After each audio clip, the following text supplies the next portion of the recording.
지난 한 주간의 이스라엘과 중동에서 일어난 소식을 전하는 이스라엘 중동 리포트입니다.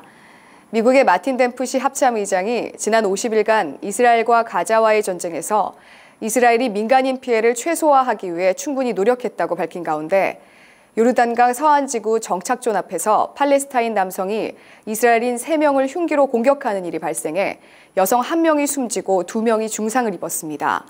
지금부터 이 소식을 자세히 전해드리겠습니다. 제3성전 건축운동가로 활동해온 예후다 글릭의 피격 사건 이후로 예루살렘을 비롯한 이스라엘 여러 도시에서 팔레스타인 사람들의 시위가 점점 격화되고 있으며 팔레스타인 사람들에 의해 이스라엘인들은 잇따라 피습을 당하는 일이 벌어지고 있습니다. 현지 시간 11월 10일 오후 요르단강 서안지구 정착촌 앞에서 팔레스타인 남성이 이스라엘인 3명을 흉기로 공격하는 일이 발생해 여성 1명이 숨지고 2명이 중상을 입었습니다. 또 같은 날 한 이스라엘 군인이 텔아비브에서 팔레스타인 사람이 휘두른 칼에 찔린 끝에 사망하는 사건이 발생했습니다. 알무그 실론이라는 이 병사는 텔아비브의 기차 정거장에서 칼에 찔려 후송됐지만 같은 날 밤 9시 30분에 사망했다고 병원 측은 발표했습니다. 팔레스타인 사람들의 격한 시위는 현재 예루살렘뿐만 아니라 북부 항구 도시 하이파, 남부의 브엘세바 등에서 타이어에 불을 붙여 거리를 돌고 있으며 돌과 폭죽을 동원한 과격한 행동으로 이어지고 있습니다. 이로써 이스라엘은 50여일간의 가자지구 교전 이후 가장 높은 수준의 경비 태세로 발령된다고 이스라엘 경찰이 밝혔습니다. 다음 소식입니다. 이스라엘이 지난 여름 팔레스타인의 무장단체 하마스와 50일간 전쟁을 벌이는 과정에서 민간인 피해를 최소화하기 위해 충분히 노력했다고 미국의 마틴 댐프시 합참의장이 밝혔습니다.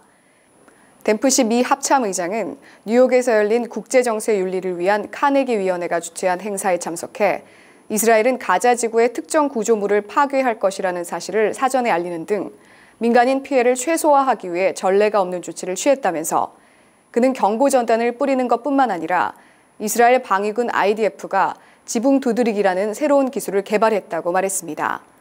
이것은 화력이 작거나 폭발하지 않는 장치를 지붕에 떨어뜨려 주민에게 공격 예정인 장소를 떠나라고 경고하는 것입니다. 댐프시 합참의장은 해당 전쟁 중에 민간인 피해가 비극적이지만 그것을 최소화하기 위해 이스라엘 방위군은 최선을 다했다고 말했습니다. 또한 그는 이스라엘 방위군은 민간인 피해를 발생할 생각이 없었고 가자지구에서 이스라엘로 쏘아 올려지는 미사일 발사를 중단시키는 일에만 관심이 있다고 말하며 이스라엘 군인이 민간인 피해를 최소화하기 위해 최대한 노력했다고 말했습니다. 다음 소식입니다. 가자에서 열릴 예정이었던 팔레스타인 지도자 야세르 아라파트의 10주기 행사가 이 지역을 지배하고 있는 무장단체 하마스의 강요로 취소됐습니다. 11일로 예정된 이 행사가 갑자기 취소된 것은 지난 봄 가자의 하마스와 연안의 파타 중앙정부가 통합정부를 구성한다고 발표했음에도 이 두 경제적 세력 간에 내재하고 있는 갈등이 얼마나 심각한가를 보여준 셈입니다. 하마스의 장악하에 있는 팔레스타인 내무부는 파타 중앙정부의 이 행사의 안전을 보장할 수 없다고 통보했다고 발표했습니다. 이번 행사는 아라파트가 창립한 팔레스타인 단체인 파타가 2007년 하마스가 가자지구의 통제권을 쟁탈한 후 처음으로 가자에서 아라파트 전 의장을 위해 가지려던 추도식이었습니다. 하마스가 이 지역을 점거한 뒤 몇 개월 뒤에 열렸던 추도식에서는 최소한 10명이 충돌 과정에서 사망했습니다. 이 두 팔레스타인 단체들은 지난 봄 총선이 이루어질 때까지 마흐무드 아바스 파타 정부 대통령이 기수 관료들로 구성된 임시 통합정부를 영도하기로 합의한 바 있습니다.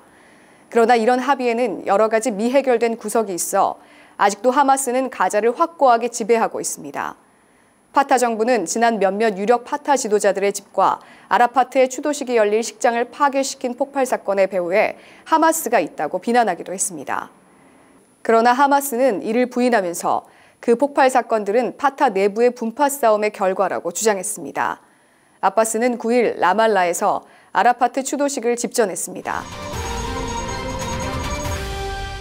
다음 소식입니다.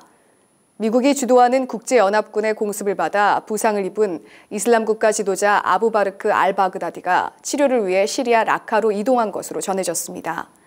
블룸버그 통신에 따르면 알-바그다디가 치료를 위해 IS 근거지가 있는 시리아 동북부 라카시로 이송됐다고 사바카르우트 안바르 주의회 의장은 밝혔습니다. 알-바그다디는 전날 이라크 서부 안바르주 카임에서 IS 고위급 인사들과 회의를 하던 중 미군 주도의 공습을 받았습니다.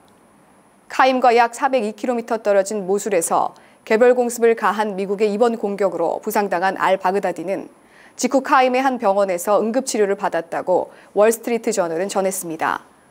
일부 매체들은 알-바그다디가 미군 공습으로 부상을 입었거나 사망했을 가능성도 있다고 보도한 바 있습니다.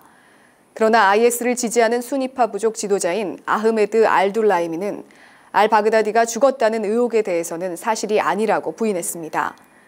현재 미국 정부는 알-바그다디의 현상금 1,000만 달러를 내걸고 있습니다. 다음 소식입니다.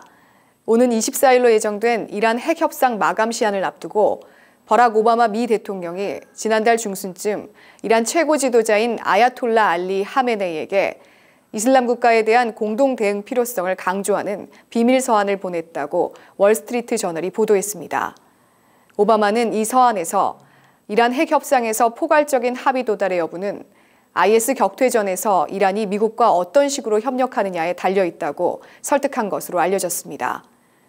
이에 대해 조지 어니스트 백악관 대변인은 이날 오바마 대통령과 세계 지도자들 사이에 사적인 서신 교환에 대해서는 언급할 수 없다며 시인도 부인도 않는 입장을 취했습니다. 외교가에서 부정하지 않는다는 것은 긍정으로 해석됩니다. 이는 최근 AFP 등 일부 언론이 보도한 양국 간 빅딜설에 힘을 실어줍니다. 빅딜설의 내용에 따르면 이란이 IS 격퇴전을 지원하는 조건으로 미국이 이란의 평화적 핵 이용권을 보장해주는 식으로 딜을 해 경제 제재를 풀어주거나 양국 외교 관계 회복까지도 갈 수 있다는 내용입니다. IS 사태와 우크라이나 사태 등 대외 정책에서 낙제점을 받고 중간선거에서도 패한 오바마 대통령이 이란과의 핵 협상 타결을 마지막 업적으로 내세우기 위해 적극적으로 물밑 협상을 벌이고 있다는 관측이 나옵니다.